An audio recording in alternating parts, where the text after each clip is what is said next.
యోహాను సువార్త 12వ అధ్యాయం 14వ వాక్యాన్ని మీరు చదువుతారు. సియోను కుమారి భయపడకుము, ఇదిగో నీ రాజు. చాలండి, ఇక్కడ మనం ఒక ఆధ్యాత్మికమైన విలువను గుర్తించవలసి వస్తుంది. అదేంటంటే సియోను కుమారి భయపడకుము అనే మాట. ఈ మాట ఒక్క 30 గంట మనం కొంచెం ధ్యానిద్దాం, ఈ వాక్యాన్ని కొంచెం మనం పరిశీలిద్దాము. అది ప్రతి వ్యక్తి ఈ రోజున ఏదో ఒక భయం, ఏదో ఒక అలజడి, ఏదో ఒక కలవరం, ఏదో ఒక కఠినమైన స్థితిగతుల మధ్య అడుగులు వేస్తూ గుండెను గుప్పెట్లు పెట్టుకుని గడగడలాడిపోతున్నాడు. ప్రభుత్వాలు మారుతున్నా, నాయకులు మారుతున్నా, మనుషులు మారుతున్నా, మారని ఒక ప్రభుత్వం మనిషిని ఏలుతుందంటే అది భయం. చిన్నవాడు మొదలుకొని పెద్దవాడు వరకు కూడా ఏదో భయము భయము భయము భయము. ఆర్థికంగా కానివ్వండి, ఆరోగ్యంగా కానివ్వండి, ఆత్మీయంగా కానివ్వండి. భయము లేని మనిషి భూతలం మీద ఎవడన్నా ఉన్నాడని వెతికితే కనబడేది కష్టమే అన్నట్లుగా సమాధానం దొరుకుతుంది.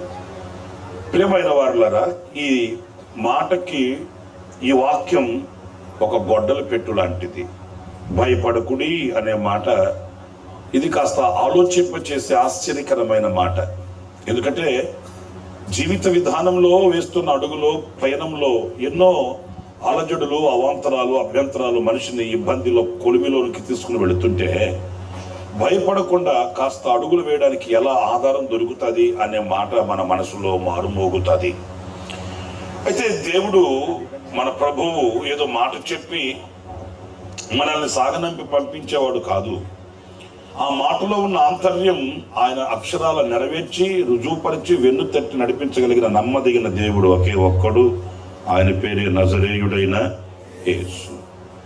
అన్నప్పుడు భయపడకుడి అన్నాడు. ఈరోజు నా కుటుంబపు వ్యవస్థ కానివ్వండి అవస్థగా మారిపోతుంది. ఎన్నో ఇక్కట్లు, ఇబ్బందులు మనిషిని వెన్నట్టి క్షీణింపచేస్తున్నాయి.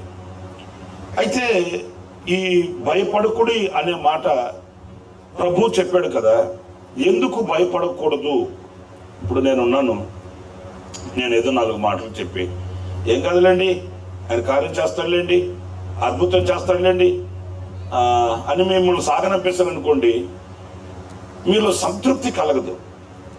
అంతే కదండి.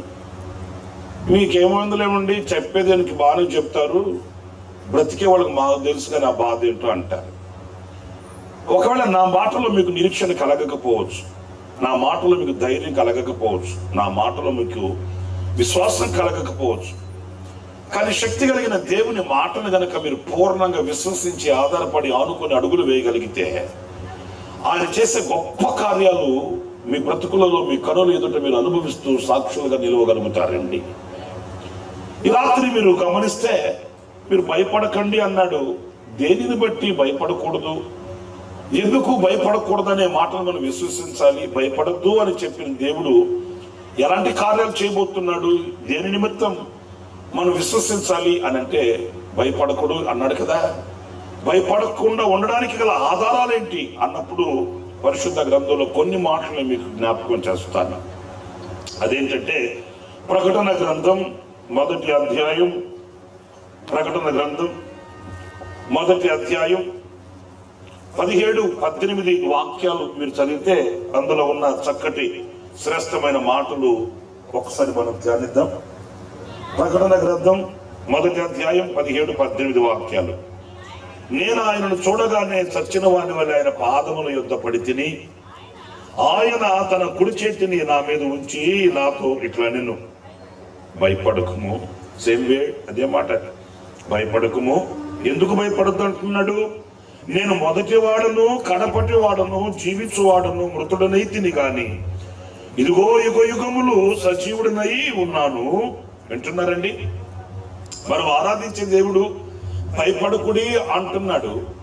ఎందుకని అనంటే, ఇక్కడ నేను మొదటి వాడను, కడపటి వాడను, జీవించువాడను, మృతుడనైతిని గాని సమాధిలో చిక్కిపోయి కుళ్ళు పట్టిపోయి సమాధిలోనే నిలిచిపోయిన వాడును కాను. నేను మృతుడనైతిని కానీ యుగ యుగములకు నేను సజీవుడనై ఉన్నాను. సజీవులు సంచరిస్తాడు, మృతులు మృతుల లోకాన నిలిచిపోతారు.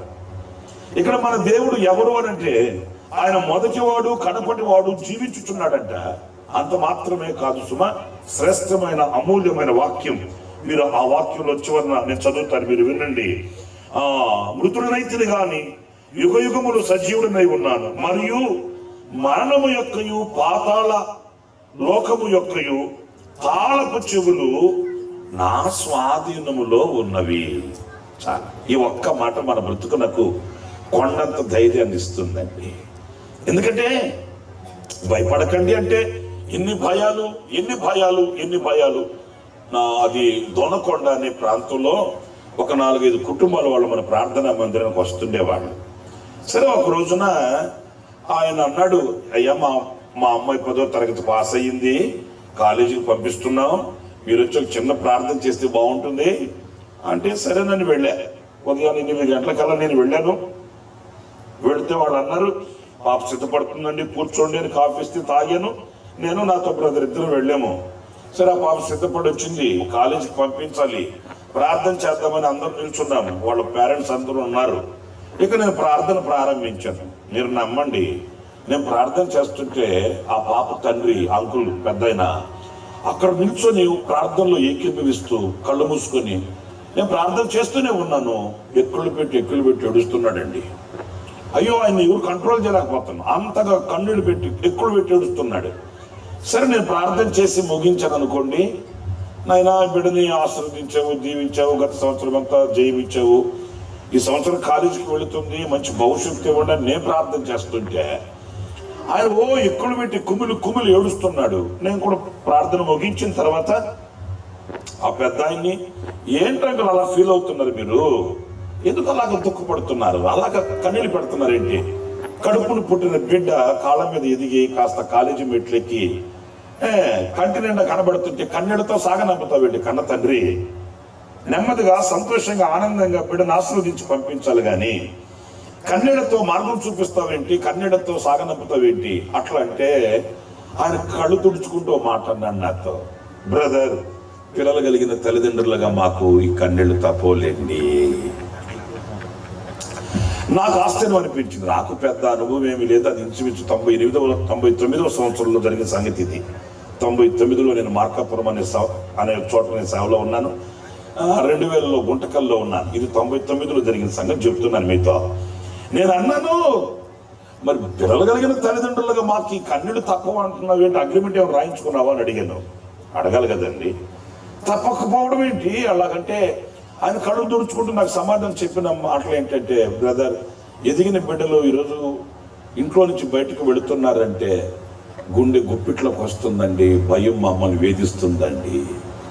అంటే కడుపున పుట్టిన బిడ్డలు కాళ్ళ మీద ఎదిగి కాస్త కంటి చూపుకి దూరంగా వెళుతుంటే గుండె తల్లడిల్లిపోతుంది. భయం, ఏం జరుగుతుందో, ఏ వాటి జరుగుతుందో.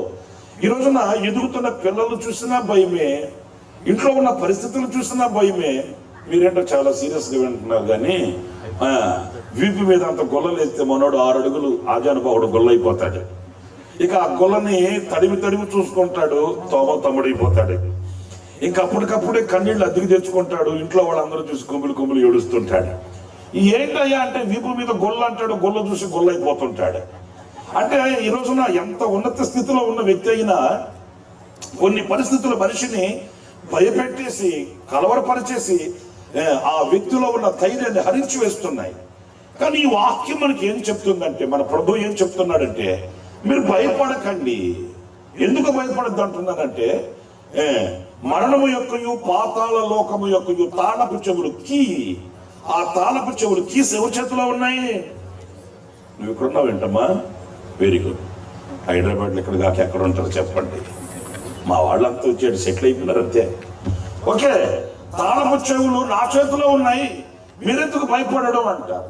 కానీ మనకు ఆ సంగతి తెలియక, ఈ విషయం మనకు తెలియక ఏదో జరిగిపోతుందనే ఆందోళన, ఏదో జరిగిపోతుందనే కలవరం, ఏదో వచ్చేస్తుందనే విభ్రాంతి మన గుండెల్లో తిష్టేసుకుని కూర్చొని తింటున్నా వంట బాటట్లే, పడుకున్న నిద్ర బాటట్లే, కలవరాలతో కన్నీళ్లతో వ్యవస్థని అవస్థగా చేసుకుని అతలాకుతలు చేసుకుని నూరేళ్ల జీవితాన్ని అర్ధాంతరంగా ముగించడం తప్ప ఆయన చెప్పే మాటని విశ్వసించిన వారమై, ఆయన సజీవుడు కదా, నిన్న నేడు నిరంతరం ఏకరీతిగా ఉన్నవాడు కదా, ఆయన మృతుడై సమాధిని గెలిచి లేచిన వాడు కదా, మరణపు ములను విరిచిన వాడు, మరణాన్ని సమాధి చేసి మృత్యుంజయుడై ఆయన పునరుద్ధారపు శక్తితో లేచిన వాడు, ఆయన తన ప్రజలతో సంచరించిన వాడు, ఆయన గలిలయ వరకు తీసుకుని వెళ్ళి వాళ్ళని ఆశీర్వదించి ఆరోహణమై వెళ్ళిన వాడు, యుగ సమాప్తి వరకు సదాకాలం నేను మీతో కూడా ఉన్నాను అని చెప్పిన ఆ భయం ఇచ్చిన ఆశ్చర్యకరమైన తండ్రిని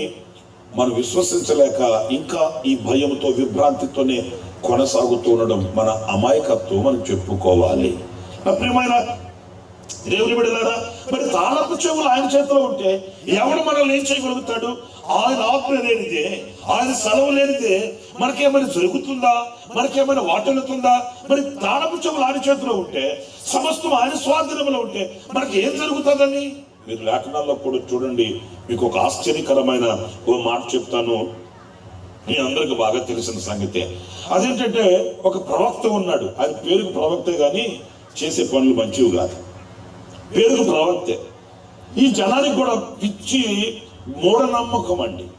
ఈరోజు నమ్మకాల గురించి నేను మీకు చెప్పవలసిన అవసరం ఏం లేదు, ఎందుకంటే నమ్మకాలు అమ్మకానికి ఉన్నాయి. ఈ రోజున నేను చెప్పింది మీకు అర్థమవుతుందా?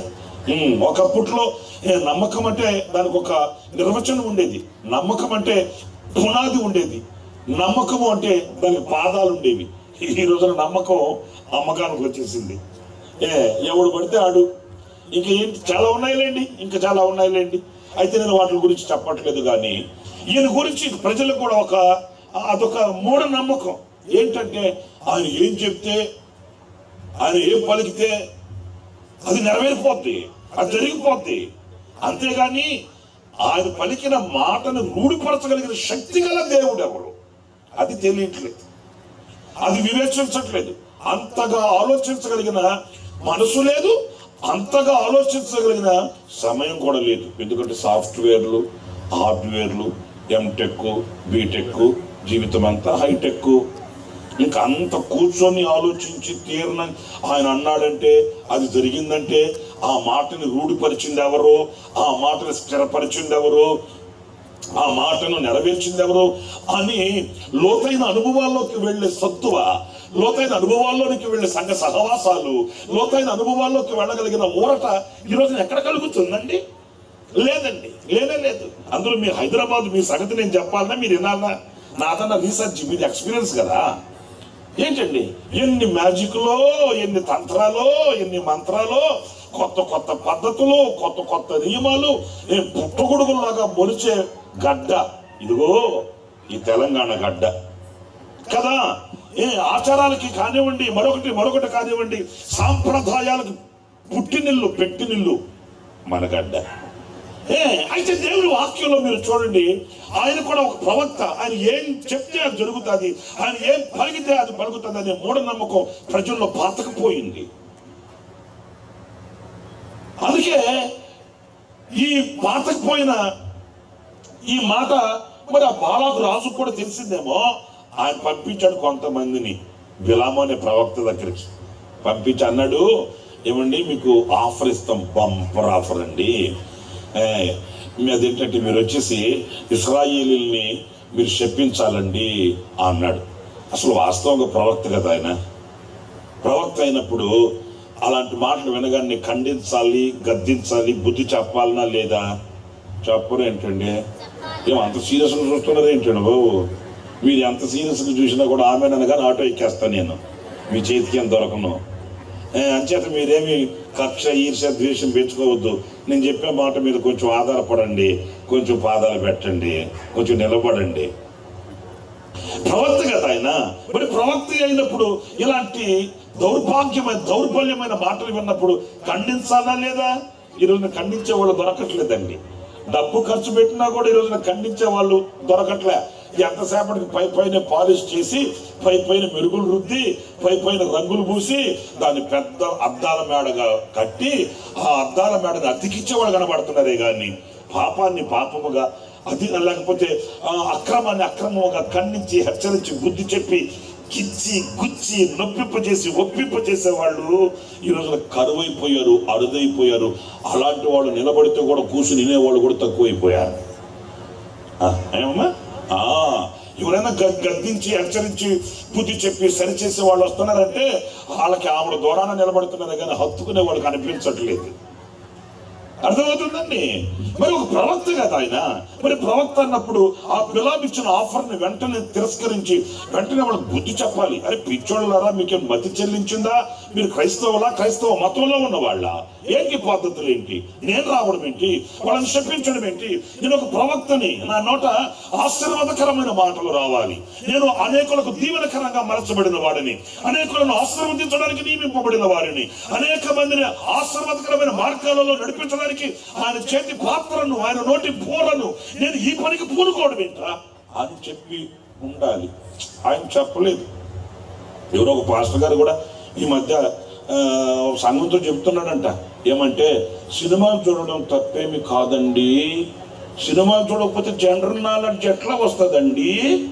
నా సినిమాలు చూడడం తప్పేమి కాదండి, కాకపోతే సినిమా పిచ్చి ఉండకూడదండి. ఇదేంటో మళ్ళీ ఈ థియాలజీ, ఈ ఫిలాసఫీ మనకు అర్థమై సాగుతూ ఈయన కొత్తగా ప్రకటన తర్వాత 2 పేపర్లు అంటించుకున్నట్టున్నాడు. ఆయన చెప్తున్నాడంటే సినిమా చూడడం తప్పేమి లేదండి, సినిమా చూడకపోతే జనరల్ నాలెడ్జ్ ఎట్లా వస్తుంది? నిజమే, సినిమాలు చూసి జనరల్ నాలెడ్జ్ నేర్చుకొని జనరల్ మనుషులు అయిపోయి జనరల్ హాస్పిటల్ గద్దోళ్ళకి ఇంకా వివేకం రావట్లే, ఇంకా తెలివి రావట్లే. చేతిలో వాక్యమే ఉంటుంది, నోట్లో పాటలే ఉంటున్నాయి, గోడలకి వాక్యాలే ఉంటున్నాయి. పేరుకు మాత్రం కృపా నిలయం, కృప ఉండదు. శాంతి నిలయం, శాంతి ఉండదు. పేరు గొప్ప, ఊరి దిబ్బ, మన పెద్దల వరుసనే చెప్పారేంటి? నేను చెప్పింది మీకు అర్థమవుతుందండి. చాలా దౌర్బల్యమైన పరిస్థితులలో, కఠోరమైన కషాయ లోకంలో మనం బ్రతుకుతున్నామండి. వివేకం కలిగిన వారమై, వివేచించగలిగిన వారమై, మనోనేత్రములు వెలిగింపబడి వాక్యాన్ని వాక్యముగా, లోకాన్ని లోకముగా, పరలోకాన్ని పరలోకముగా, ఇరుకుని విషాలతను, మరణాన్ని జీవాన్ని, చీకటిని వెలుగుని, లోకాన్ని పరలోకాన్ని వివేచించగలిగిన లోతైన మనస్సు మనకు లేకపోతే గోతులో పడతామండి. ఏదో చేతుల్లో బైబిల్ ఉన్నంత మాత్రాన, కిస్మిస్ చేసి స్టార్ లేపినంత మాత్రాన, ఈశ్వరికి 7 మాటలు ఇని ఏడ్చి 7 గ్లాసులు పానకం తాగినంత మాత్రాన ఇరేసులో పడతాయి. అంతే, ఇంకేం జరగదు. మన అక్కడ ఫిక్స్ అయిపోయారు. అందుకు చెప్తున్నాను బాబా, మిమ్మల్ని నవ్వించాలని కాదు. మన అక్కడ ఫిక్స్ అయిపోయారు. మా చేతిలో బైబిల్ ఉంటుందండి, అసలు కిస్మిస్ 30 అడుగులు టారు లేదా అంటాడు. ఏవో ఈ స్టార్ లేకపోతే స్టార్ రాదా ఏంటి?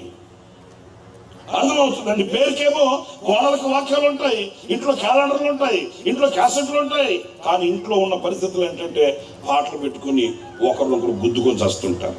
ఈ మధ్య గొడవలు కూడా బయటకు రాకుండా మన పాటలు బాగా ఉపయోగపడుతున్నాయంట. వాళ్ళు చెప్తే నాకేం తెలిసింది. యేసయ్యా నా ప్రియా ఎప్పుడో నిరాకడస, అట్లాంటి పాటలు ఇప్పుడు ఇష్టపడట్లేదు జనం. ఎందుకంటే అబ్బో ఏంటి బాబా, ఏం వింటుంటే దుఃఖం వచ్చేస్తుంది, మారు మనసు వచ్చేస్తుంది, పశ్చాత్తాపం వచ్చేస్తుంది. అట్లాంటి పాటలు వద్దు మాకు. మరి ఎట్లాంటి పాటలు కావాలరా?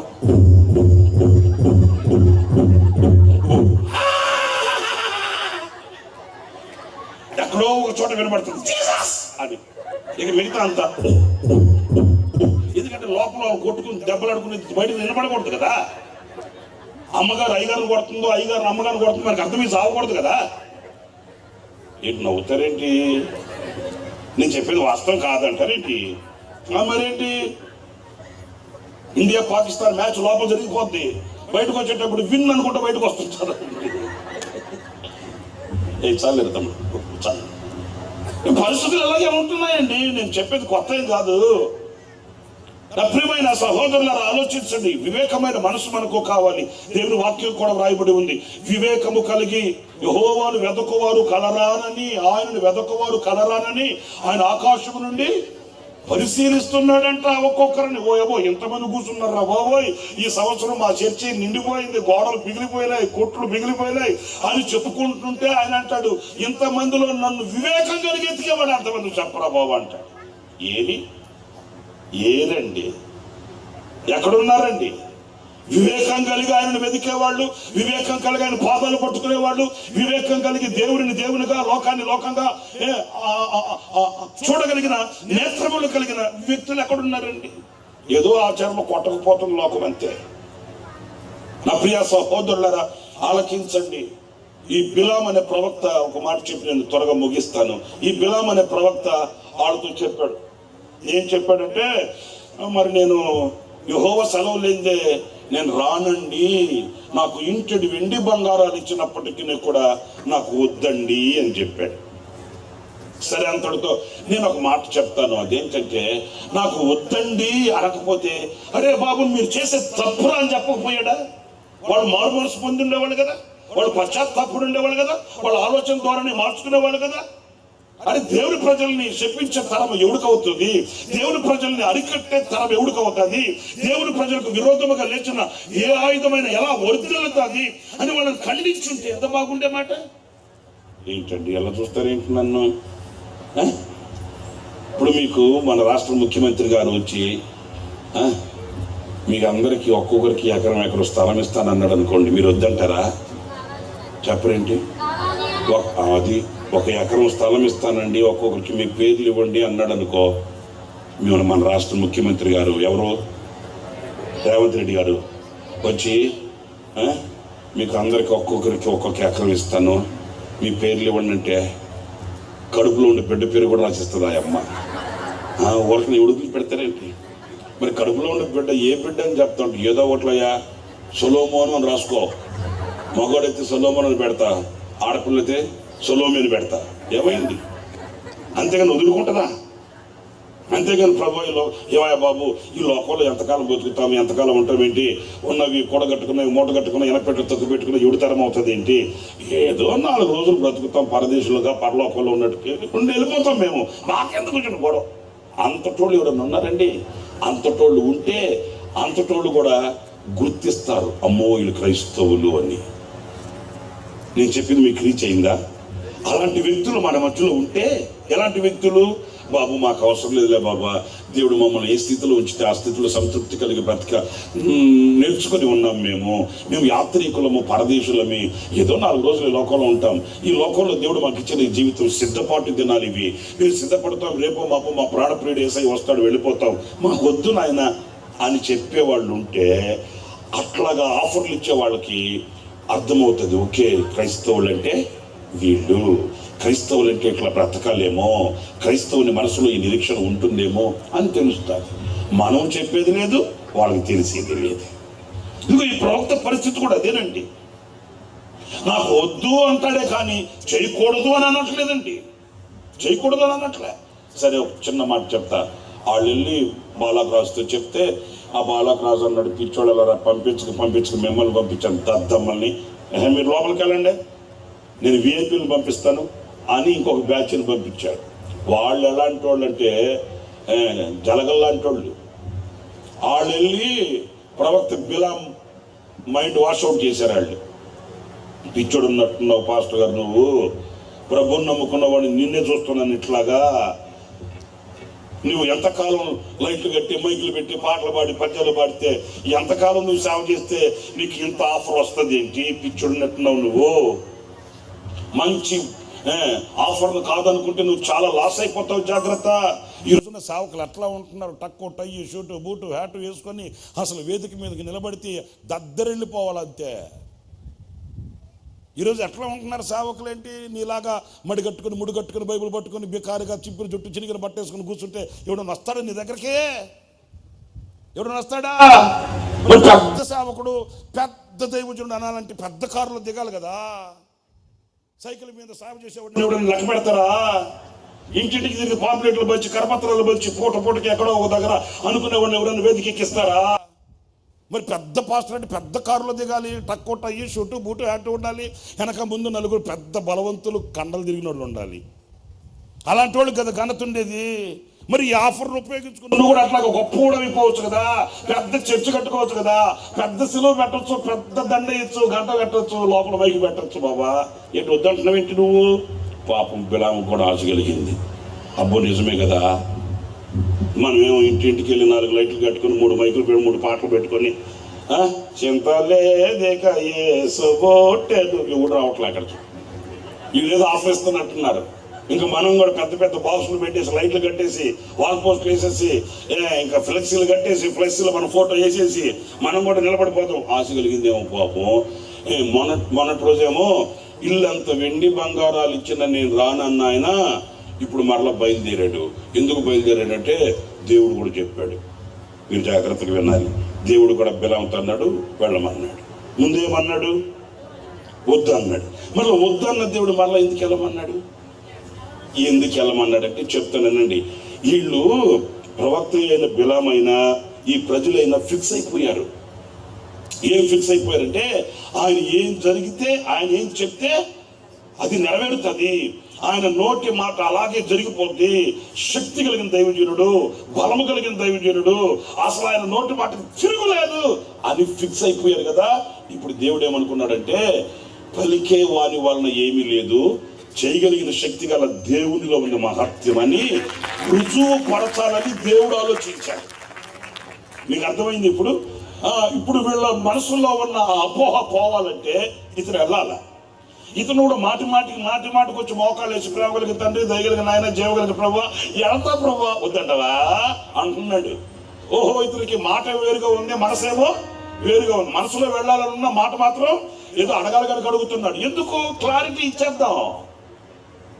క్లారిటీ. ఇప్పుడు ఇతనేమనుకుంటున్నాడు, మనం ఏం పలికితే అది నెరవేరిపోద్ది, మనం ఏం చేస్తే జరిగిపోద్ది అని అనుకుంటున్నాడు. అపోహలో ఉన్నాడు. ఈయన పెద్ద హై ఎస్టిమేషన్ లో ఉన్నాడు.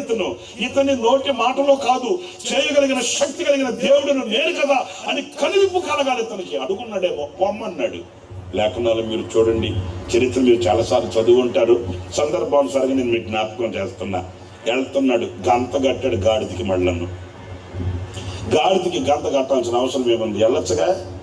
మళ్ళీ ఈయన వెళ్ళే మార్గం ఎవరికి తెలియకూడదు, ఈయన వెళ్ళే రూట్ మళ్ళీ ఎవరికి తెలియకూడదు. మళ్ళీ ఆదివారం వచ్చి మళ్ళీ ఫుల్ పెట్టేకి మళ్ళీ వాక్యం చెప్పాలి కదా. నేను చెప్పింది మీకు అర్థమవుతుందండి. ఆదివారం ఏమో పెద్ద ముసుగేసుకుని పెద్ద బైబుల్ కొట్టుకుని అబ్బో తెగ పాడతారు మా వాళ్ళు. ఏంటి ఇలా చూస్తున్నారు? ఏంటి తెగ పాడతారు? పౌలు వాళ్ళే సాగేదా.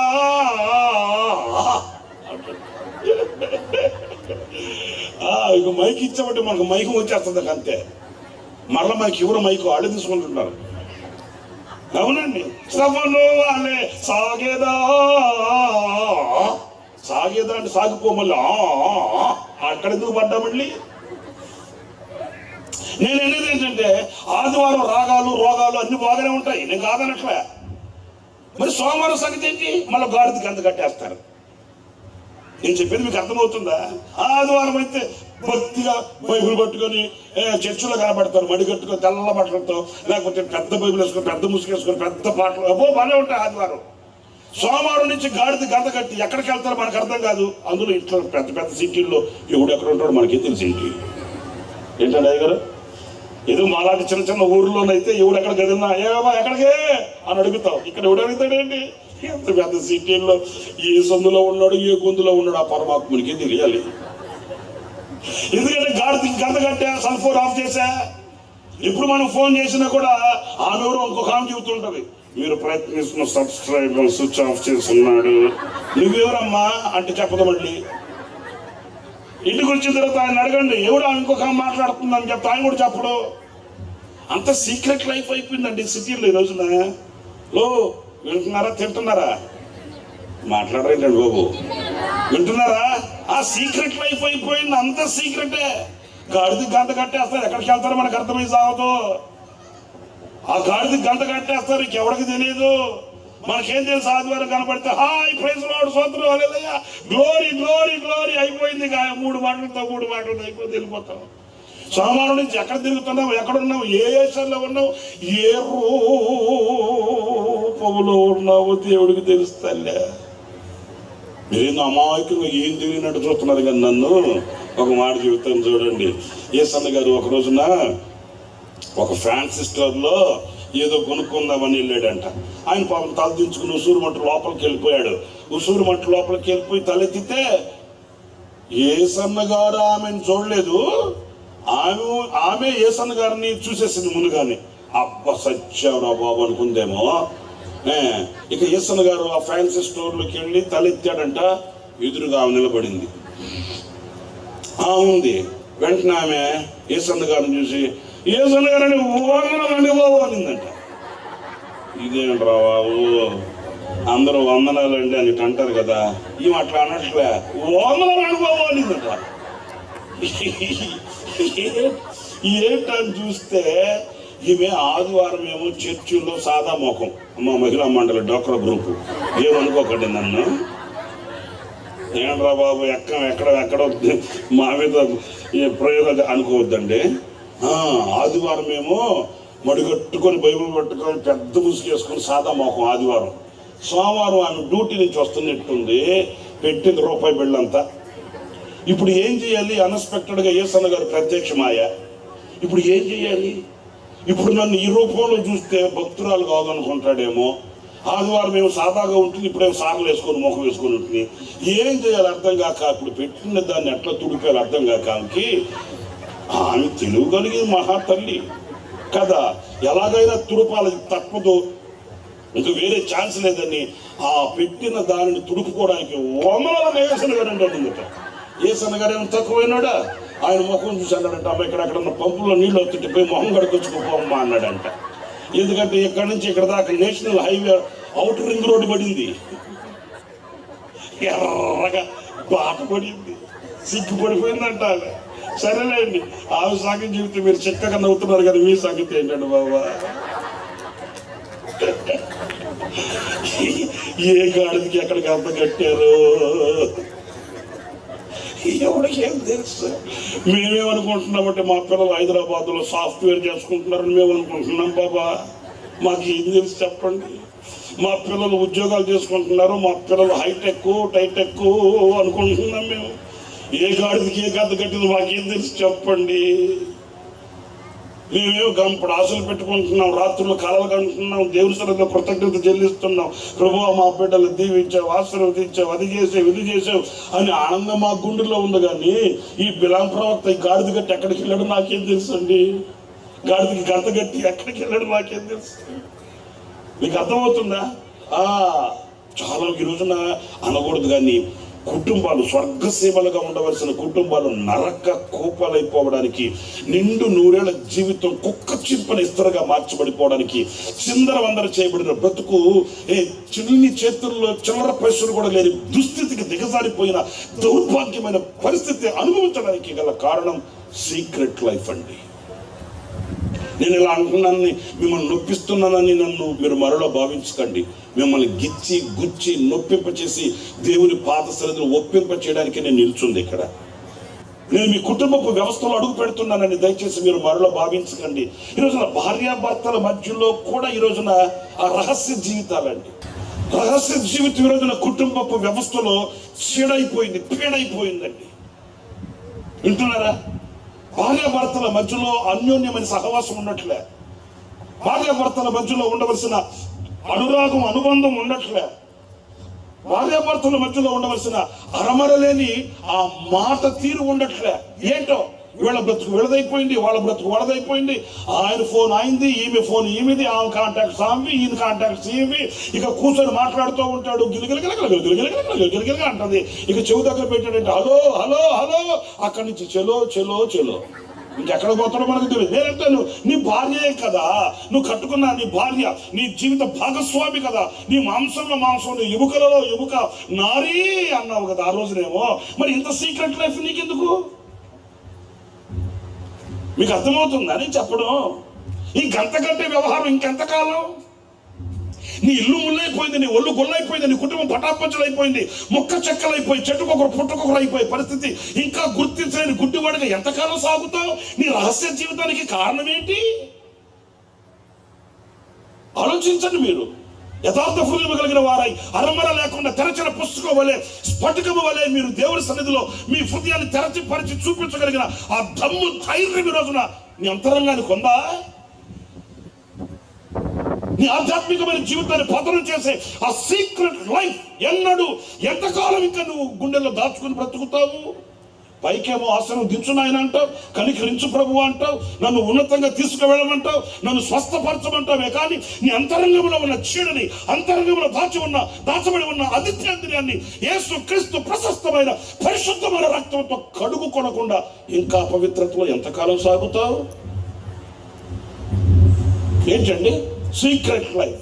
అమ్మగారేమో ఆమె కాంటాక్ట్లు అనుకుంటే ఫోన్లు ఉండడం తప్పని నేను అనట్లేదు, కానీ ఈ రహస్య జీవితానికి కొంచెం ఫుల్ స్టాప్ పెట్టాలని చెప్తున్నాను. వింటున్నారా నేను చెప్పే మాట? ఇక వెళుతున్న పోకలు ఎలాగ ఉంటే పిల్లల పరిస్థితి ఏంటండి? వాళ్ళు ఎక్కడికి వెళ్తున్నారో, ఏం చేస్తున్నారో, ఎక్కడ ఉంటున్నారో, ఎక్కడ తింటున్నారో లేదు, తెలీదు. వాళ్ళ రహస్య జీవితం వాళ్ళది, వీళ్ళ రహస్య జీవితం వీళ్ళది. అది వ్యవస్థనా, అవస్థనా? దేవుడిచ్చిన కుటుంబపు వ్యవస్థ ఎంత రమ్యమైనది, ఎంత సొగసు కలిగింది, ఎంత సుందరమైన సొగసు కలిగిన ఘనమైన శ్రేష్టమైన అమూల్యమైన కుటుంబపు వ్యవస్థని నీ కాళ్ళతో కాళ్ళదన్నుకుంటూ ఇంకా ఎందుకు కన్యటి వ్యవస్థను బ్రతుకుతావు? నా ప్రియమైన సహోదరులారా, కాస్త మీరు మనసు పెట్టి ఆలోచించాలి, వివేచించాలి. మీ గుండెకు గాయమే కలుగుతుంది రాత్రి. మీ కళ్ళలో కన్నీళ్లు కారాలి, ప్రభు పాదాలు చేరాలి, ఆయన దగ్గర పశ్చాత్తాపపడాలి, కనికరాన్ని పొందుకుని ఆవరణను విడిచిపెట్టి వెళ్ళాలి. రాత్రి మీరు ఆచారంగా వచ్చి వెళ్ళడం, లేకపోతే ఆచారంగా వాక్యం వినడం, మార్కులు వేసి వెళ్ళిపోవడం కాదు. నీ అంతరంగంలో ఉన్న పరిస్థితి ఏంటి? ఈరోజు నీ కాళ్ళకి ఉన్న బంధకాలు ఏంటి? ఏ చీకటిలో, ఏ అంధకారంలో బ్రతుకుతూ ఇంకా దైవ ఆశీర్వాదాలకు దూరంగా ఒట్టి క్రైస్తవుడిగా మట్టిలో కలిసిపోవడానికి శక్తి లేని క్రైస్తవుడిగా ఎంతకాలం సాగుతావని లేఖను నిన్ను నిలదీస్తే రాత్రి సమాధానం చెప్పవలసి వస్తుంది. ఆశీర్వదించే దేవునిలో కొదువ లేదు, దీవించే దేవునిలో అలక్ష్యం లేదు. దీవెనలు పొందుకునే నీలో ఉంది రాత్రి దేవునికి అయిష్టమైన మార్గం. రహస్య జీవితాలలో ఉన్న ఆ చీడ ఒకవేళ నీకు తాత్కాలికంగా ఆనందాన్ని కలిగించవచ్చు, సంతోషాన్ని కలిగించవచ్చు, కానీ దాని గమ్యం అది వెలుపటి చీకటి, అంతులేని అగాధం. చాలా కుటుంబాలు, నాకున్న పరిచయాలు బట్టి నేను మాట్లాడుతున్నానండి మీతో. నాకున్న పరిచయాలు బట్టి మాట్లాడుతున్నాను. చాలా దుఃఖంతో, వేదనతోనే మాట్లాడుతున్నాను ఈ మాటను. ఎందుకంటే ఈరోజు నా క్రైస్తవ కుటుంబాలు సహితము అన్యులు చూసి నవ్వుకునేటట్లు ఎందుకు దిగజారిపోతున్నాయి. క్రైస్తవుని కుటుంబం కొండ మీద కట్టబడిన పట్టణం వలె, దీపస్తంభం మీద పెట్టబడిన దీపం వలె ప్రకాశించి ప్రజ్వలని పరిమళించుతూ కనబడవలసిన క్రైస్తవుని కుటుంబం ఈ రోజున కుప్పకూలిపోయి ఆరిపోయిన దీపంలో కనబడడానికి గల కారణాలు ఏంటి? కుటుంబపు వ్యవస్థను ట్యూన్ చేసుకోవాల్సిన బాధ్యత మన చేతుల్లో ఉంది. యవనస్తులండి, సందర్భం వచ్చింది చెప్తున్నాను వేదంతో. యవనస్తులు అక్క తమ్ముడు ఇద్దరు మన మందిరంకి వస్తారు. ఒకరోజు నేను ఇలాగ మీటింగ్కి వెళ్ళిపోయి చాలా ఆలస్యంగా వెళ్ళాను. ఇప్పుడు 3-4 గంటలకి వెళ్ళాను. ఉదయాన్నే లేగడం కాస్త ఆలస్యమైంది. 8:30కి నేను సిద్ధపడి గదిలో నుంచి బయటకు వచ్చా. అక్కను తమ్ముడు ఇద్దరు యవనస్తులు మన మందిరికి వస్తారు. చాలా భక్తి కలిగిన పిల్లలు. ఇద్దరు నా గది ముందు కూర్చొని ఉన్నారు. నేను గదిలో నుంచి బయటకు రాగానే పలకరించాను వాళ్ళు. తమ్ముడు ఏంటి చాలాసేపు అయితే? సారీ అమ్మా, నేను కొంచెం లేట్గా లేసాను. నేను మీటింగ్ ముగించుకొని వచ్చేసరికి 3 అయింది రాత్రి. లేట్గా పడుకున్నాను, లేట్ అయిందంటే అన్న సారీ అన్న, అట్లా ఏం లేదన్న, ఇబ్బంది ఏం లేదన్న అన్న. సరే రండి, ప్రార్థన చేస్తాను రండి అన్నాను. మీరు నమ్మండి నా మాట, ఇద్దరు దగ్గరకు వచ్చారు కానీ వాళ్ళు మాట్లాడలేకపోతున్నారండి. కుమ్ములు ఏడుస్తున్నారు. అక్క తమ్ముడు ఇద్దరు యవనస్తులు, పెళ్లికి ఎదిగిన యవనస్తులు అండి. కుమ్ములు ఏడుస్తున్నారు. నేను అన్నాను, ఏంటి తమ్ముడు అంటే చెప్పలేకపోతున్నాను. కుమ్ములు ఏడుస్తున్నారు. నేను అన్నాను, ఏంటి చెప్పురా, చెప్పు బాబు ఏంటంటే, అన్నా నేను అక్క ఇద్దరమే బాప్తిసం పొంది మందిరంలో యథార్థంగా బతుకుంటున్నామన్నా. నేను అన్నా, నాకు తెలుసు కదా, నాకు తెలియదేముంది, మన కొత్తగా చెప్తున్నారేంటి అన్నాను. అదేనన్నా, మేమేమో ప్రభువుని నమ్ముకొని రక్షణ పొంది బాప్తిసం పొంది యథార్థంగా మేము దేవుని సన్నిధిలో బ్రతుకుతున్నాం, కానీ మా అమ్మ మా నాన్న బట్టి తలెత్తుకోలేకపోతున్నాం అన్న.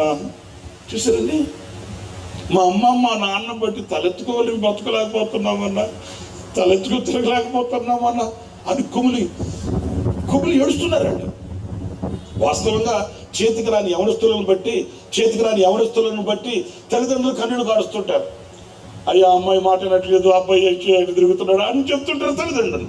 ఇది రివర్స్ కేసు. ఇది తలెత్తుకుని తిరగలేకపోతున్నామని అంటే నేను అన్నాను, సరే దానికి ఏడ్చి ప్రయోజనం ఏంటి, ప్రార్థన చేద్దాం, అద్భుతం చేస్తాడు ప్రభు, మారుతారులే, నువ్వు అలాగే విసుకుపోతే ఎలాగా అంటే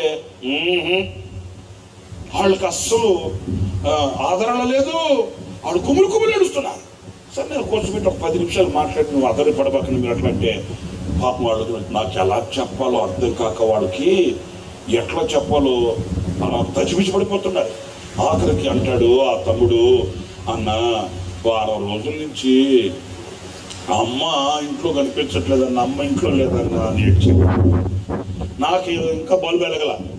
మనకేం తెలిసింది అన్నాడు, వారం రోజుల నుంచి అమ్మ ఇంట్లో లేదంటే ఒకవేళ అమ్మగారు నాన్నగారు ఏదో గొడవ వేసుకుని ఉన్నారేమో, ఏదో మాట అనుకొని ఉంటుంటారు. మీ బంధువులు ఉన్న దగ్గర చూడండి బాబు, ఏదో బంధువులకి వెళ్ళి తరదాచుకొని ఉంటుంది, మొహం తెప్పించుకుంటుంది, ఎక్కడికి వెళ్తుంది ఏంటి అట్లా అంటే. ఆ నేను చెప్పాను కదా, వాళ్ళు నాకు ఎలా చెప్పాలి అర్థం కాక ఏడుస్తూ అంటాడు ఆ తమ్ముడు, అది కాదన్నా, అది కాదు. సరే ఏంటో చెప్పరా నాయన ఏంటంటే, ఆ తమ్ముడు గడగడగడ వణుకుతూ అంటున్నాడు, అన్న అమ్మ వారం రోజుల నుంచి ఇంట్లో లేదు, మేము ఎప్పటి నుంచో చెప్తుండేవాళ్ళం అన్న, ఆమె పద్ధతి బాగాలేదు మార్చుకోమని, ఇప్పుడేమో వారం రోజుల నుంచి ఇంట్లో లేదు. మా నాన్నేమో ఫుల్గా తాగేసి కత్తి పట్టుకొని అది ఎక్కడున్నా వెతికి పట్టుకుంటా దాన్ని ఆడిని ఇద్దరిని ముక్కలుగా నరికేస్తా, కావాలంటే జైలుకి వెళ్ళిపోతా అని మా నాన్న కత్తి పట్టుకుని తిరుగుతున్నాడన్నా. పాపం చెప్పాలి, దానికి ఇంచుమించు అర్ధ గంట వాడు పడ్డ ప్రయాసం అంతా ఇంత కాదండి. మా నాన్నేమో కత్తి పట్టుకొని తిరుగుతున్నాడు, అది ఎక్కడ కనబడినా పట్టుకుంటా, ఎక్కడ కనబడినా అక్కడ నరికేస్తా, ఆడిని దాన్ని ఇద్దరు నరికేస్తా అంటున్నా. నేనన్నా ఆడేవుడంటే ఇంకేం చెప్పేదాన్ని సమాజంలో. నేను పిల్లలు బోర్ ఏడుస్తున్నారండి. కాదు తమ్ముడు ఎందుకు ఇలా జరిగిందంటే చెప్తున్నాడు అతను, అన్నా మా అమ్మ ఎప్పుడు ఓపెన్గా మాట్లాడేది కాదు, ఎప్పుడు ఓపెన్గా ఉండదన్న, సీక్రెట్ లైఫ్. ఈరోజు ఏమైంది, కుటుంబం విచ్ఛిన్నం అయిపోయింది. ఇదిగో ఎవరస్తులు పెళ్లిగానే ఎవరస్తులు వీధులు పడ్డాం, మా కుటుంబాన్ని చూసి నవ్వుకుంటున్నారన్నా. ఎందుకన్నా మాకు ఈ బ్రతుకు అని ఏడుస్తున్నారండి. నా ప్రియమైన సహోదరులారు, మీరు ఆలోచించండి, కొంచెం మనసు పెట్టండి. ఏదో మీరు చెవులు ఉన్నాయి కదా అని వినడం కాదు, ఆ చెవులు పడిన మాటల్ని గుండెల్లోకి వెళ్ళనివ్వండి, మీరు స్పందనకు గురవ్వండి. ఏంటి నీ సీక్రెట్, నీ యొక్క రహస్య జీవితం ఎంతవరకు నీ కుటుంబాన్ని ఆర్చివేస్తుంది? నీ రహస్య జీవితం వలన నీ కడుపున పుట్టిన బిడ్డలు కార్చే కన్నీళ్ళు ఎంతవరకు? సులువుగానే కనబడవచ్చు, సుందరంగా కనబడవచ్చు, కానీ నీ జీవితంలో పెనుభూతమై కూర్చున్న ఆ రహస్య జీవితానికి ఈ రాత్రి అయినా ముగింపు పలకాలి, తెరదించాలి. వెళ్ళింది ఏ పని మీద? బిలాము గాడిద గంత కట్టాడంట. పాప ఆ గాడిదకి ఎక్కడికి వెళ్తున్నావు అంటే ఏం చెప్తుంది తెలీదు. చిన్న మాట చెప్పి నేను ఇంకొక మాట కూడా మీకు పరిచయం చేయాలనుకుంటున్నాను. దేవుడు దూతను పంపాడు, దూషణ కత్తి చేతబట్టి అడ్డు నిలిచింది. ఇక్కడ ఇంకొక మాట కూడా చెప్పనా, దేవునికి విరోధంగా నీ శక్తులు పోరాడి నీ శక్తి సామర్థ్యతల మీద నువ్వు పూనుకొని నువ్వు వెళుతున్న ఈ మార్గం కూడా సక్సెస్ అవ్వదు. మీరు అనుకోవచ్చేమో నేను టాలెంటెడ్, నేను మెరిట్ స్టూడెంట్ని,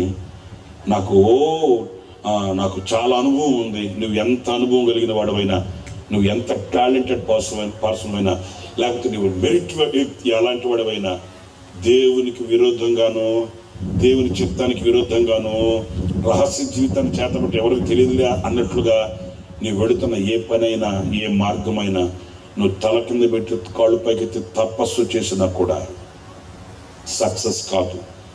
గుండెలో రాసి పెట్టుకోండి దీన్ని. నీకు ఒకవేళ ఆధిపత్యంలో ఉన్నవాళ్ళు, అధికారంలో ఉన్నవాళ్ళు, బలవంతులైన, శక్తివంతులైన, సామంతులైన వాళ్ళు ఎంతమంది అయినా తెలిసి ఉండొచ్చు, రిపోర్ట్లు నీ చేతిలో ఉండొచ్చు. No, nothing. నీ ప్రయాస నీరు గారిపోయినట్లుగా ఉంటుందే కానీ అల్లాడిపోతూ తల్లడెళ్ళిపోతూ నైట్లు ఓటీలు చేసే రక్తం ఆవిరి చేసే రెక్కల మొక్కలు చేసి కష్టపడిన కష్టార్జితం ఫలభరితముగా నీ చేతికి రాదు. జాగ్రత్త. గొడ్డలు పెట్టుగా మన ముందు నిలిచే ప్రవక్త జీవిత గాథ మనకు గొడ్డలి పెట్టుగా మనకు ఈ రోజున దర్పణం పడుతుంది. ఏదో చేసేస్తా ఏదో అని వెళ్ళాడు బిలాము, సక్సెస్ కాలేదు, మధ్యలో ఆగిపోయాడు, గోడకేసి ఆదిమైంది గాడిద. ఒక మాట నన్ను సహించండి, ఏమనుకోవద్దు, ఆ గాడిద కన్నా కనబడుతుంది కానీ దేవదత్త నిలిచిన సంగతి అయ్యగారికి కనిపించట్లే. ఆ కిక్కులో ఉన్నాడు, మరి ఏం చేస్తాం? అయితే ఇప్పుడు ఈ చరిత్ర అంత ఎందుకు చెప్పానంటే, ఇప్పుడు కనులు తెరవబడిన వాడై ఓ మాట అంటున్నాడు. ఏమంటున్నాడంటే, యెహోవా దీవించెను, నేను దానిని మార్చలేను. సంఖ్యాకాండం అమ్మ ఉన్నాను, రెఫరెన్స్ చెప్తాను. సంఖ్యాకాండం 23వ అధ్యాయం 20వ వాక్యం. ఆయన దీవించను, ఎందుకు మార్చలేవు? అదే కదా ప్రభు చెప్పింది ప్రకటన గ్రంథంలో, నేను మొదటి వాడును కడపటి వాడును, మృతుడనైతిని కానీ సజీవుడనై ఉన్నాను, మరణం యొక్కయు పాతాళ లోకము యొక్క తాళపు చెవులు మరి నా చేతిలో ఉంటే మార్చగలిగిన వాడు ఎవడున్నాడు? వీరుడైనా, శూరుడైనా, బలవంతుడైనా, శక్తివంతుడైనా, ఎలాంటి వ్యక్తి అయినా తన శక్తితో ఏం సాధించగలుగుతాడు? తాళపు చెవులు నా దగ్గర ఉంటే. నేను చెప్పింది మీకు అర్థమవుతుందా? మరి నువ్వు భయపడాల్సిన అవసరం ఏముంది? నువ్వు బొమ్మేలెత్తిపోవాల్సిన అవసరం ఏముందండి? ఆయన దీవించాడు, ఆయన ఆశీర్వదించాడు, ఆయన కృప చూపించాడు, ఆయన కనికరించాడు. దానిని నేను మార్చలేను. ఎందుకు మార్చలేవు? తాళపు చెవులు ఆయన చేతిలో ఉన్నాయి, ఆయన స్వాధీనంలో ఉన్నాయి. నీ ఫ్యూచర్ నువ్వు క్రాఫ్ చేసుకోలేవు, నీ ఫ్యూచర్ నువ్వు బ్రేక్ చేసుకోలేవు, నీ ఫ్యూచర్ నువ్వు ఉన్నతంగా తీసుకుని వెళ్ళలేవు. నీ ఫ్యూచర్ ను కూర్చున్న కీస్ ఎవరి చేతిలో ఉన్నాయి? మరి అది సియోను కుమారి, భయపడకు, స్తోత్రం కలుగును గాక. నరులేమి చేయగలరు, భయమేమీ లేదు నాకు. ప్రభువానే నిన్ను నమ్మి నిన్నాశ్రయించినాను, నరులేమి చేయగలరు, భయమేమీ లేదు నాకు. నరులేమి చేయగలరు, భయమేమీ లేదు నాకు. ప్రభువానే నిన్ను నమ్మి నిన్నాశ్రయించినాను, నరులేమి చేయగలరు, భయమేమీ లేదు నాకు. నరులేమి చేయగలరు, భయమేమీ లేదు నాకు. గర్విష్ఠులైన వారు నాతో పోరాడుచుండా, ప్రతి మాటకెల్లవారు పరభావముచుచుండా, ప్రభువా నా ప్రక్క నిలచి నన్ను తప్పించినావు. ప్రభువా నా ప్రక్క నిలచి నన్ను తప్పించినావు. ప్రభువానే నిన్ను నమ్మి నిన్నాశ్రయించినాను, నరులేమి చేయగలరు, భయమేమీ లేదు నాకు.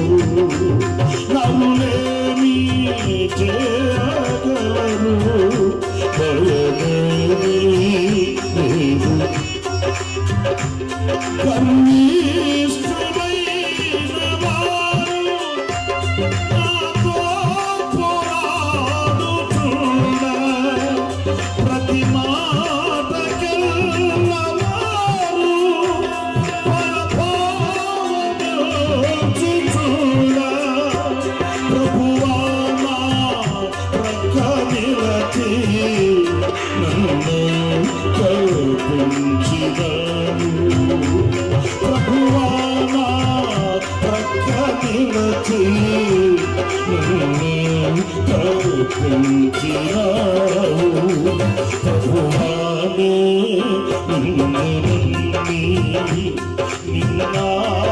సహించినాను నరులేమి చేయగలరు భయమేమి నాకు నరులేమి చేయగలరు భయమేమి నాకు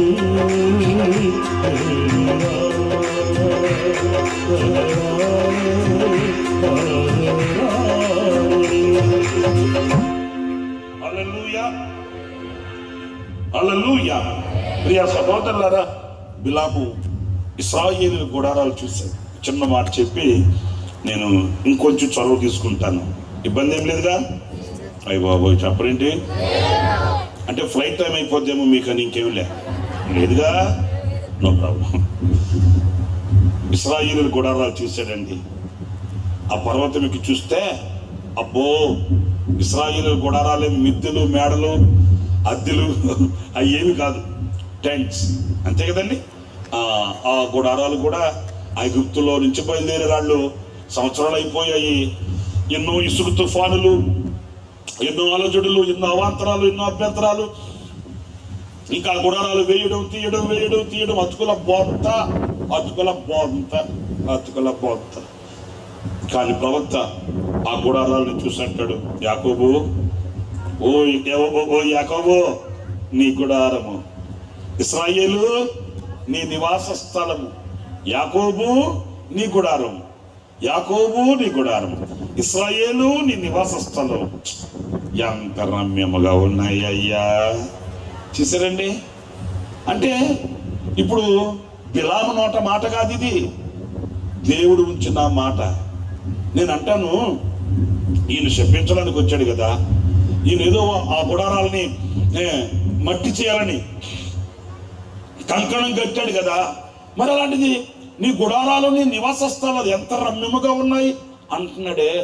ఒక్క మాట నేను మీతో చెప్తాను, జాగ్రత్త వినండి. నేను అంటాను బిలాం ప్రవక్తని, ఏమండి బిలాం ప్రవక్త గారు, ఆ గుడారాలు నీకు అంత ఈ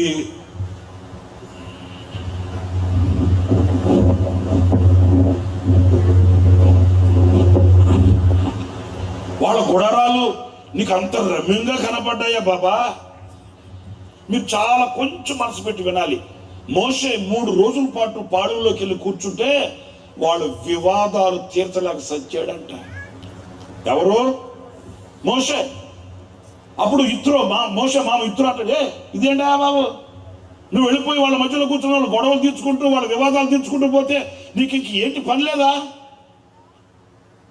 నీకు ఎలా కుదురుతుంది ఇంతమంది వివాదాలు తీర్చాలంటే?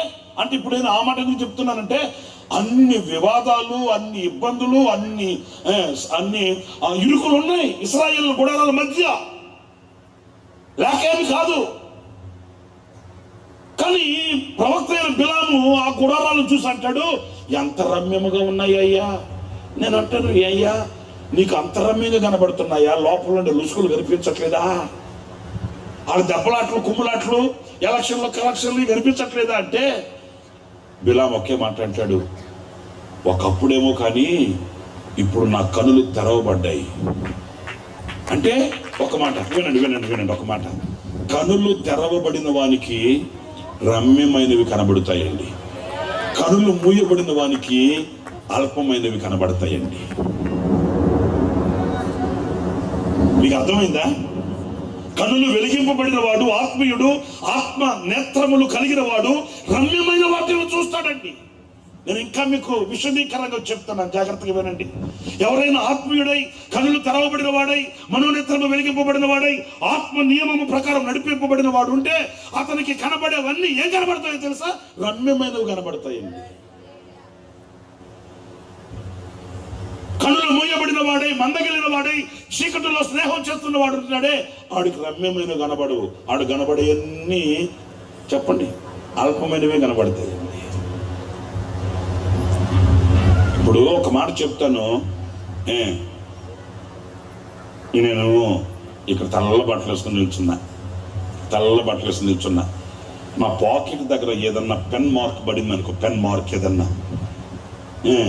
అందరి దృష్టి దేని మీద ఉంటుంది? ఆ పెన్ మార్క్ మీద. ఎందుకంటే మన కళ్ళు అట్లాంటివి. ఇప్పుడు మీకు అర్థమైంది కదా?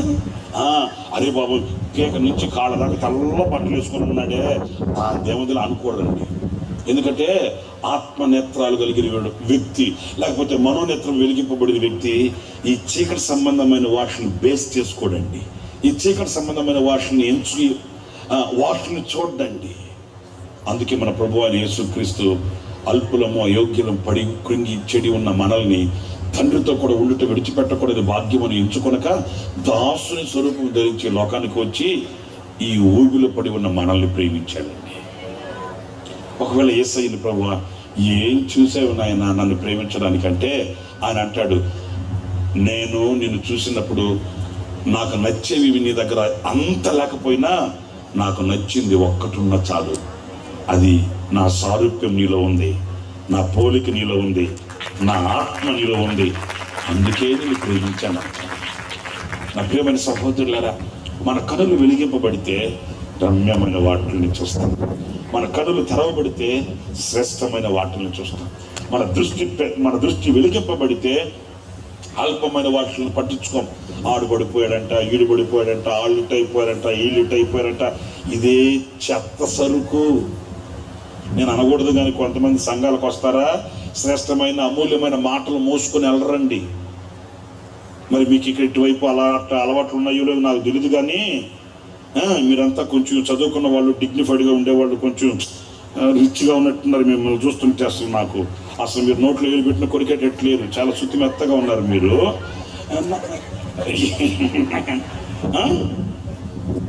అక్కడి నుంచి వచ్చినా కూడా ఇక్కడ కొంచెం మారిపోయారుగా. ఏమండి, కొంతమంది దేవుని మందిరకు వస్తారండి. వాళ్ళ తలంపులు, వాళ్ళ మాటలు శ్రేష్టమైన, రమ్యమైన, ఘనమైన, ఉన్నతమైన వాటి మీద ఉండదండి. ఎంతసేపటికి ఈ దరిద్రత ఉంది కదా, మున్సిపాలిటీ సరుకు చెత్త, ఈ చెత్తనంతా మెత్తి మీద పెట్టుకొని మోసుకొని ఇంటికి వెళ్ళేటప్పుడు ఆ కంపుతో వెళ్తారండి. మీరు బాధపడినంటే ఇంకో మాట కూడా చెప్పనా వద్దా? మీరు బాధపడరుగా? సమాధానం చెప్పండి తల్లి. బాధపడరు కదా? నాకు సమాధానం వినిపించట్లేదు. బాధపడరు. మరి నేను చెప్తే మీరు బాధపడకపోతే నేను చెప్పి ప్రయోజనం ఏముంది?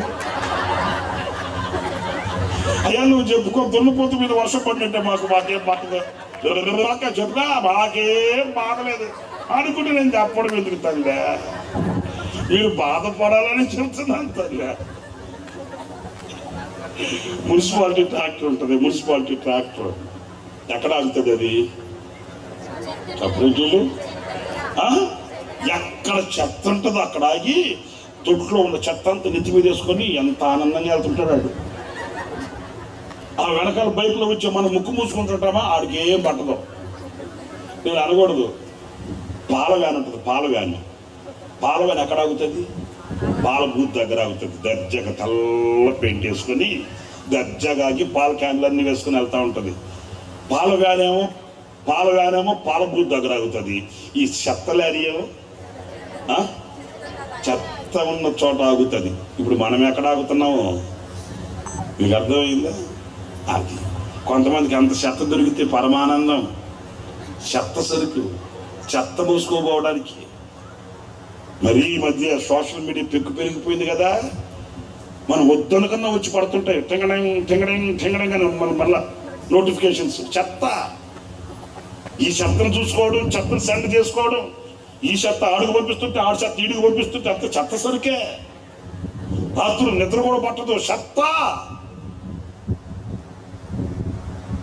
ఏదైనా దేవునికి విరోధమైనది, నీ ఆధ్యాత్మికమైన జీవితానికి విరోధమైనది నీ కంటపడ్డప్పుడు చెత్తను కదా వేరు పడేసినట్టు పడేయాలి దాన్ని. మనం ఇంకొకటి సెండ్ చేసుకుంటూ, ఇంకొకటి పెంచుకుంటూ, వాడికి పంపించి ఇడికి పంపించి ఆ పని మీద కూర్చుంటే నాశనం తెచ్చిపెట్టుకున్నట్టే.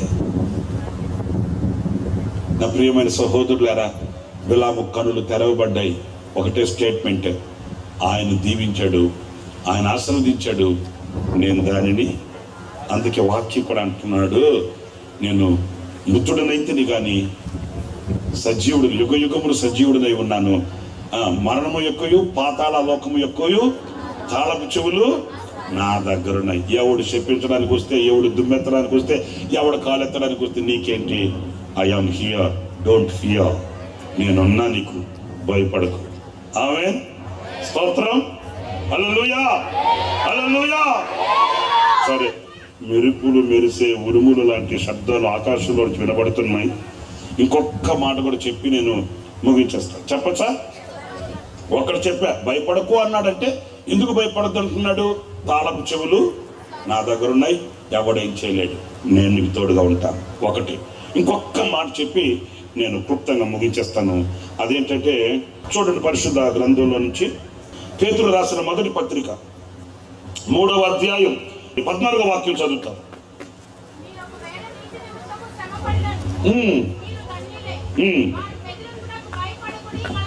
మీరు ఒకవేళ నీతి నిమిత్తము శ్రమ పడినను, శ్రమ పడేవాళ్ళు ధన్యులంట.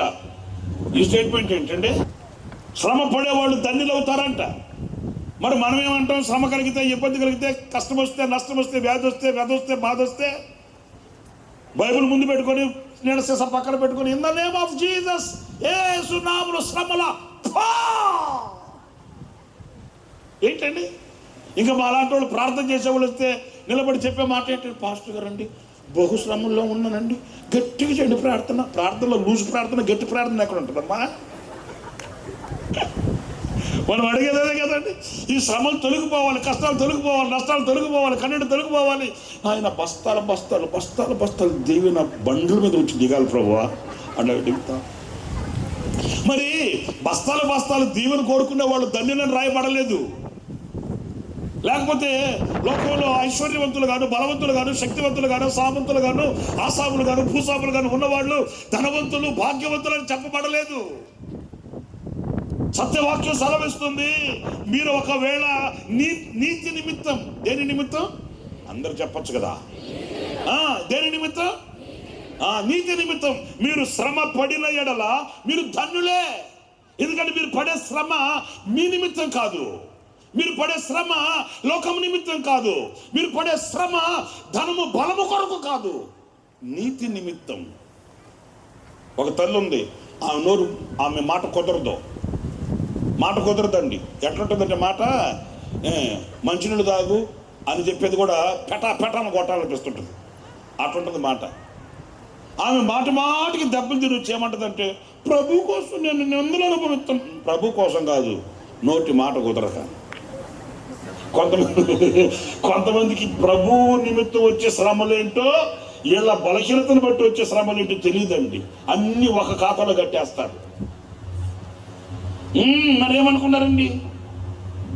వీళ్ళు చేసే అవకతవకలకి, వీళ్ళు చేసే అజ్ఞానానికి, వీళ్ళకున్న వివేకం లేని పరిస్థితులకి వీళ్ళు శ్రమ పడుతూ నిందలు అనుభవిస్తూ దాన్ని దేవుని లెక్కలో రాసేస్తారు కొంతమంది. నేను ప్రభు కోసం నిందలు అనుభవిస్తున్నానండి.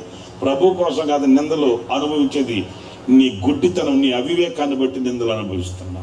మా అమ్మ, మేము చిన్నప్పటి నుంచి భక్తిగా నేను ఒక సేవకుడు అవ్వాలి అని నా తల్లిదండ్రులు నన్ను పెంచారు. చిన్నప్పటి నుంచి కూడా నాకు వేరే తెలీదు. ఇల్లు బడికి వెళ్ళడం, రావడం, పుస్తకాలు అక్కడ ఇసురు కొట్టడం, మందిరికి వెళ్ళిపోవడం. ఏనాడు కూడా నాకు ఒక మంచి ఆఫర్ ఏంటంటే బాగా చదవాలి, మంచి మార్కులు రావాలి, ర్యాంకు కొట్టాలి. ఈ టార్చర్ నాకు చిన్నప్పటి నుంచి లేదు. దేవుడి దయవల్ల నిజం నేను చెప్పే మాట, చిన్నప్పటి నుంచి కూడా. ఎందుకంటే మా అమ్మ మా నాన్న చెప్పేవాళ్ళు, నాయన నువ్వు దేవుని సేవకుడు కావాలి, చదువుకోవాలి, చదువు ఉండాలి కాబట్టి బడికి వెళ్ళి చదువుకు, అంతే. మీకు ఇంకా అంటే హవాక్ అయ్యే మాట చెప్పనా, నా 10వ తరగతి పరీక్షలు వచ్చినప్పుడు మా పాస్టర్ గారు దగదర్తి అనే ఊర్లో మీటింగ్లు పెడితే నాకు ఎగ్జామ్స్ అండి. అప్పుడు నేను అన్నాను, పాస్టర్ గారు మరి మీటింగ్లు పెట్టాడు, ఎగ్జామ్స్కి వెళ్ళొద్దని. నేనంటే మా అమ్మ నింది, మీటింగ్కి వెళ్ళు, ఎగ్జామ్కి వెళ్ళు. అరే అది ఎట్లా కుదురుతుంది అమ్మా అంటే, అవునయ్యా, మీటింగ్కి వెళ్ళేటప్పుడు ఎగ్జామినేషన్ ప్యాడ్ తీసుకెళ్ళు, అక్కడ మీటింగ్ అయిన తర్వాత అక్కడ పడుకో సావకులతో కూడా, ఉదయాన్నే లేచి ఎగ్జామ్కి వెళ్ళు. 10th క్లాస్ ఎగ్జామ్ మీరు చెప్తారా? 10th క్లాస్ ఎగ్జామ్ ఎలా కుదురుతుందమ్మా అంటే, కుదురుతుంది అయ్యా, నువ్వు వెళ్ళి అక్కడేవో ఎరగబడి రాయాల్సిన అవసరం లే. చూడు ఎంత పెద్ద బంపర్ ఆఫర్ నాకు. నువ్వు మీటింగ్కి వెళ్ళి మీటింగ్ దగ్గర నుంచి డైరెక్ట్ ఎగ్జామ్కి వెళ్ళంటే, అట్లాగే నేను ఎగ్జామినేషన్ ప్యాడ్ తీసుకొని వెళ్ళి మీటింగ్కి వెళ్ళి మా పాస్ గారితో కూడా మీటింగ్లో ఉండి, నేను చిన్నప్పటి నుంచి తబలా ప్లే చేసేవాడిని అండి. మీటింగ్లో ఉండి మీటింగ్ అయిన తర్వాత అక్కడే సాగుకుంటూ పడుకొని ఉదయాన్నే లేచి ఎగ్జామ్కి వెళ్ళి ఎగ్జామ్ రాసి వచ్చా. నేనేం రాసాను మీరు అడగకూడదు, మీరు చెప్పకూడదు, ఇది సీక్రెట్. మరి ఏమనుకున్నావు మరి అది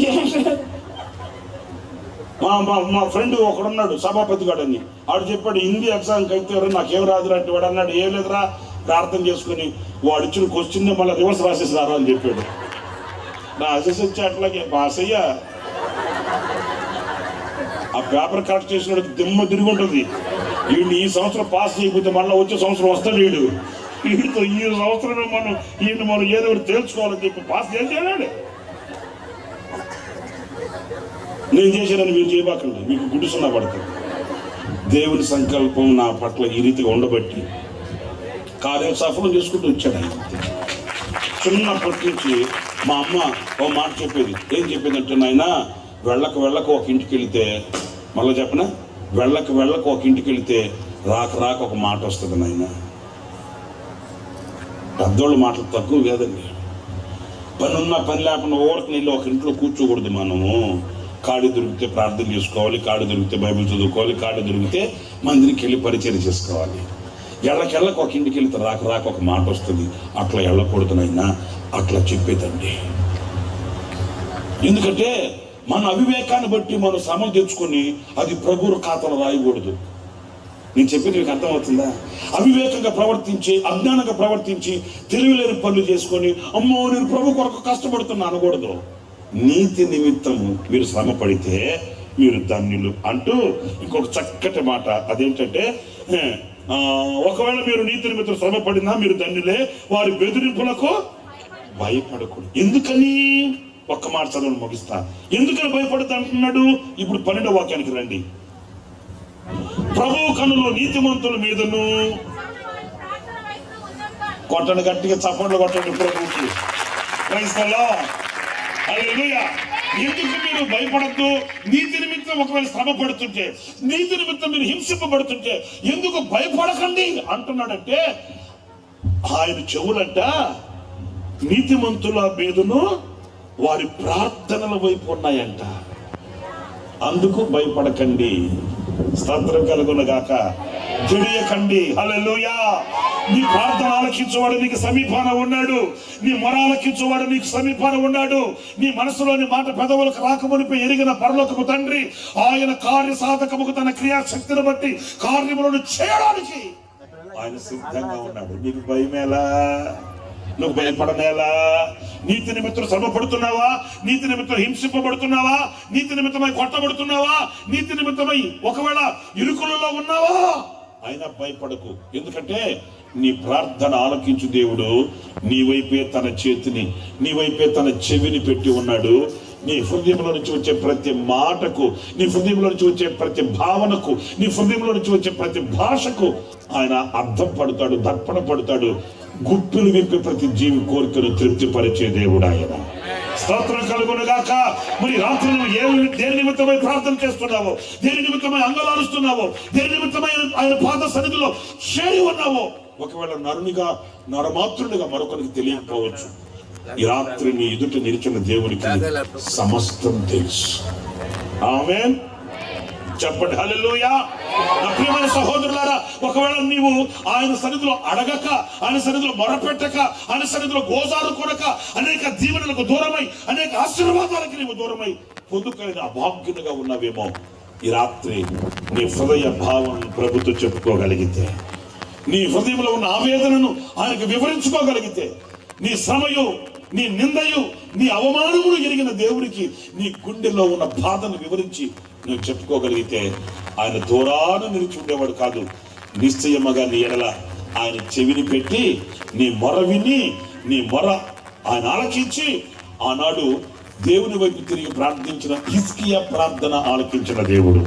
ఆనాడు మనోదుఃఖము గలదై నీళ్ల వలె తమ హృదయాన్ని కుమ్మరించుకుంటున్న హన్నా ప్రార్థన ఆలకించిన దేవుడు, శత్రువుల దేశంలో చేరి దేవుడి వైపు చేతులెత్తిన మన పితరుల మొర ఆలకించి ఆటంకాలు తొలగించి సముద్రాలు ఎండగట్టి మార్గం సరళము చేసిన శక్తి గల దేవుడు మీ కార్యములను సఫలము చేయుగాక, మీ కార్యములను ఆయన నెరవేర్చునుగాక, మీ కన్నులను తుడుచునుగాక, మీ దుఃఖమును తొలగించునుగాక, శాశ్వతమైన దీవెన మీకు కలిగించునుగాక, ఆశ్చర్యకరమైన మార్గాన్ని నా ప్రభు మీ కొరకై స్థాపించునుగాక. ప్రియులారా, మీరు భయపడవలసిన అవసరం లేదు.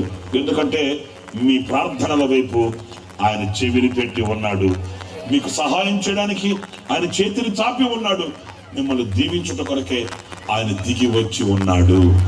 హల్లెలూయా, గట్టిగా చెప్తామండి. హల్లెలూయా, హల్లెలూయా. నా ప్రియమైన దేవుని బిడ్డలారా, దేవుని వాక్యంలో మనం చదువుతాము. ఎన్నో శోధనలు, ఇరుకులు, ఇబ్బందులు. ఆనాడు ఉన్న మొదటి శతాబ్దంలో ఉన్నటువంటి సంఘానికి అనేక ఆటంకాలు వచ్చాయి. ఆ ఆటంకాలు, అవరోధాలు, అభ్యంతరాల మధ్య సంఘం ఏం చేసింది? నాకు నోటితో ఒక మాట చెప్పండి. సంఘం ఏం చేసిందండి? ఏం చేసిందండి? ప్రార్థనే ఆయుధం, ప్రార్థనే సాధనం, ప్రార్థనే జీతం, ప్రార్థనే విజయ పతాకం. ఆ ప్రార్థనను చేతపట్టి ఆయన సన్నిధిలో మొరపెట్టడం, ఆయన సన్నిధిలో కన్నీళ్లు కార్చడం, ఆయన సన్నిధిలో విజ్ఞాపన చేయడం ప్రారంభించింది. ఆ సంఘానికి అద్భుతాలు చేసే దేవుడు సమీపించి వాళ్ళు కన్ని విని ఎరుగని ఆశ్చర్యమైన కార్యాలు వాళ్ళ పట్ల ఆయన చేయడం ప్రారంభించాడు. ఆమేన్. నేను ఒక మాట చెప్పనా? ఇదిగో స్పీకర్ బాక్స్ ఉన్నాయే, అవి అయితే తడవకూడదు. ఆ కెమెరాలు ఉన్నాయే, అవి అయితే తడవకూడదు. మీరు ఎందుకు తడవకూడదు చెప్పండి? మీరేమైనా కరెంటుతో పనిచేసేవాళ్ళ అమ్మా? మరి ఏంటి అమ్మో, ఎందుకు చినుకు పడగానే అమ్మో వాట్ ఈస్ దిస్ చినుకు ఎండకు మాడు బగిలి సస్తున్నాం. మీకన్నా మీరు మాదైతే అంత ఓపెన్ టాపే, అల్లాడిపోతుంది. చినుకు పడుతుంది, శుభ్రంగా చల్లగాలి, పిల్లగాలులతో ఆనందంగా. చినుకు పడితే చిగురాకు నవ్వుతుందంట. హల్లెలూయా, హల్లెలూయా. ఏ పాటది? ఎక్కువ కురిసిన చిరు జల్లులో నీ కృప నాపై ప్రవహించగా కదా. చిన్న చినుకు రాలితే చిగురాకు ఎంత ఆనందంగా ఆ చిన్న పిల్లగాళ్ళకి అలా ఊగుతూ అది ఎంత బాగుందో. మీరేమో అమ్మో ఏమో తడిస్తే దిగిపోయేటట్టున్నారు. చెప్పండి, హల్లెలూయా చెప్పండి. తడస్తాం ఏమైంది? ఏం మనకు అన్ని ఆశీర్వాదాలే రావాలి, చినుకు రాలకూడదా? మరి తేలిపోవాలి. ఇప్పుడే మీ సంగతి ఏంటి, దాని సంగతి ఏంటి? మరి చెరసాల పునాదులు కదిపిన దేవుడు, సముద్రాన్ని ఎండగట్టిన దేవుడు మన కార్యాలు చేయలేడా? చినుకు వస్తే బాధ ఏంటి? చినుకు రాలితే కష్టం ఏంటి? దేవుని వాక్యం చెప్తుంది, మీ ప్రార్థనల వైపు నేను చెవి పెట్టి ఉన్నాను. ఆనాడు మన పితరుల ప్రార్థన ఆలకించి మన పితరుల మొర విని ఆశ్చర్యమైన అద్భుతాలు చేసిన దేవుడు నిశ్చయముగా మీ ఎడల ఆయన కార్యములు చేయు శక్తి గల దేవుడు ప్రత్యక్షమవుతాడు. మీరు అడిగిన వాటికంటే, ఊహించిన దానికంటే అత్యధికముగా చేయు శక్తి కలిగిన దేవుని కరుణా హస్తం మీ మీద చాపబడును గాక. హల్లెలూయా. కనుక భయపడకుడి, వెరవకుడి. సియోను కుమారి భయపడకు. ఎందుకు భయపడకు? ఒకటి చెప్పండి, మరణము యొక్కయు పాతాళ లోకము యొక్కయు తాళపు చెవులు నా చేతిలో భయపడకు. రెండు, నీవు నీతి నిమిత్తం శ్రమ పడుతున్నప్పటి నుంచి నీకు కూడా నీ ప్రార్థనల వైపు నా చెవిని పెట్టి ఉన్నాను.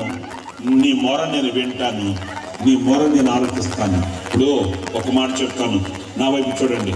ఇప్పుడు మనుషుల దగ్గరికి మనం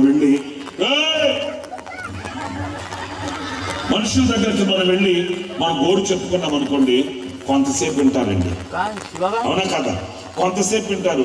ఇంకా వాళ్ళకి విసిగేస్తే ఏమంటారంటే, ఒరే బాబు ఆపరా స్వామి, ఎంతసేపు చెప్తారో నాయన, సరేలే అలాగే చదవాలే, అలాగే వెళదాంలే, అలాగే ఉండాలే, అలాగే చదవాలే అలా అంటారండి.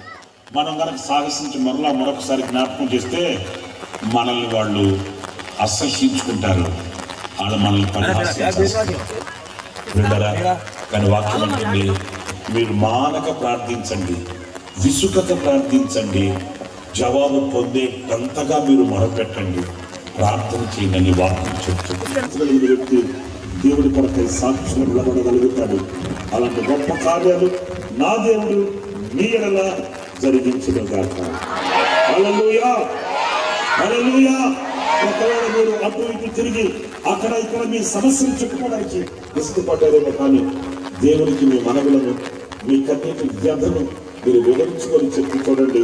నా దేవుడిని బ్రతుకుల్లో ఎప్పుడు ఎప్పుడు చవి చూడని ఆశ్చర్యమైన కార్యాలు మీ పట్ల నా దేవుడు జరిగించిన గాక. అందరు చెప్తాం ఆమేన్, ఆమేన్, ఆమేన్. అలాగే తలలు వంచండి, ప్రార్థన చేస్తాను మీ కొరకు. ప్రార్థన. అందరు తలలు వంచండి. ఆశ్చర్యకరుడమైన తండ్రి, ఈ రాత్రి నా బ్రతుకులో ఒక అద్భుతం చేయండి, ఆశీర్వదించండి. ఈ రాత్రి మీరు ప్రార్థన చేసుకోండి. ఈ రాత్రి నా బ్రతుకులలో ప్రభువా గొప్ప కార్యాలు చేయగలిగిన మీ హస్తం చాపి అద్భుతం చేయడం ప్రార్థన చేసుకోండి. అందరు ప్రార్థన చేసుకోండి. స్తోత్రం, స్తోత్రం, స్తోత్రం, స్తోత్రం. ప్రభువా, ఈ యొక్క రాత్రికాల సమయంలో భయపడకండి మాతో మాట్లాడవు తండ్రి. గొప్ప అధైర్యం ఇచ్చావు తండ్రి. పాతాల యొక్క నాయన తండ్రి, తాళప చెవులు మీ ఎదుట ఉన్నాయి ప్రభువా. ఎటువంటి బాధ, ఎటువంటి వేదన, ఎటువంటి దుఃఖం మమ్మల్ని ఏదీ చేయదు ప్రభువా. ఎందుకంటే తాళప చెవులు మీ దగ్గర ఉన్నాయి కనుక మాకు ఇచ్చిన ధైర్యమును బట్టి మీకు వందనాలు చెల్లిస్తున్నాం.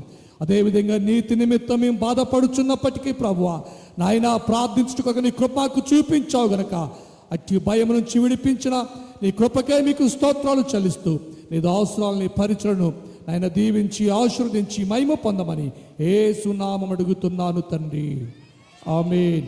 మన తండ్రి అయిన దేవుని ప్రేమయు ప్రభువైన యేసుక్రీస్తు కృపయు పరిశుద్ధాత్మల సహవాసమును ఇప్పుడు ఎల్లప్పుడూ సదాకాలము తోడే నడిపించునుగాక. ఆమేన్, ఆమేన్.